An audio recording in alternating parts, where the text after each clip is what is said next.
Om Swastiastu. Perkenalkan, nama saya Iwayan Irfan Valentino. Saya dari kelas IF 24D, NPM 24312239. Di sini saya akan menjelaskan kuantor logika informatika.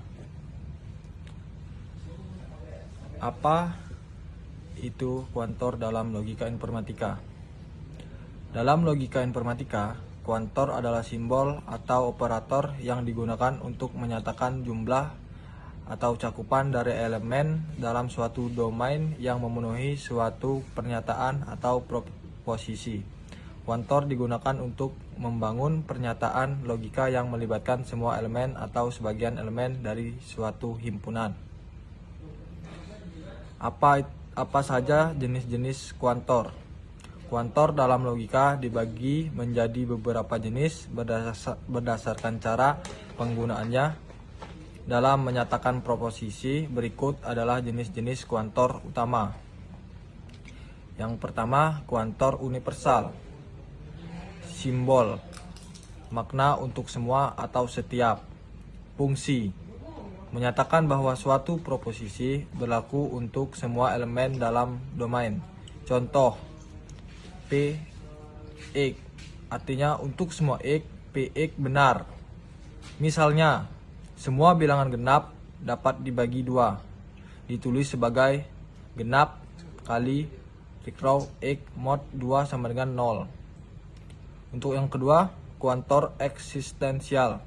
Menyatakan bahwa ada setidaknya satu elemen dalam domain yang memenuhi suatu pernyataan. Contoh, P(x), artinya ada X sehingga PX benar. Misalnya, ada seorang ilmuwan, dapat ditulis sebagai X ilmuwan X.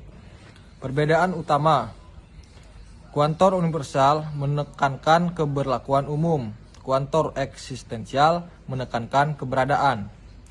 Kuantor universal adalah salah satu jenis kuantor dalam logika yang digunakan untuk menyatakan bahwa suatu pernyataan atau proposisi berlaku untuk semua elemen dalam domain tertentu.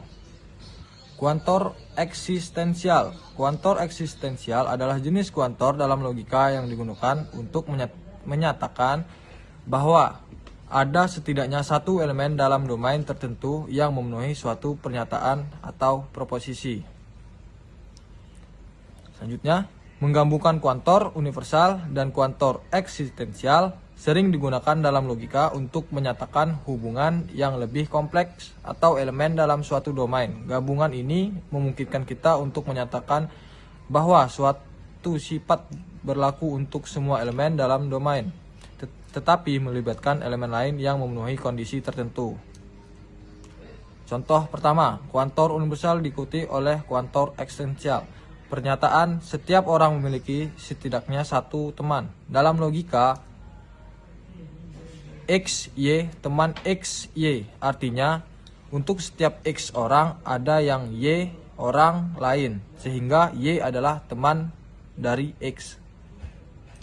Kesimpulan utama, kuantor universal dan eksistensial adalah alat logika yang fundamental untuk menyatakan generalisasi dan keberadaan dalam domain tertentu, serta memungkinkan analisis dan pembuktian pernyataan secara sistematis. Sekian presentasi dari saya. Saya ucapkan terima kasih. Om Santi Om.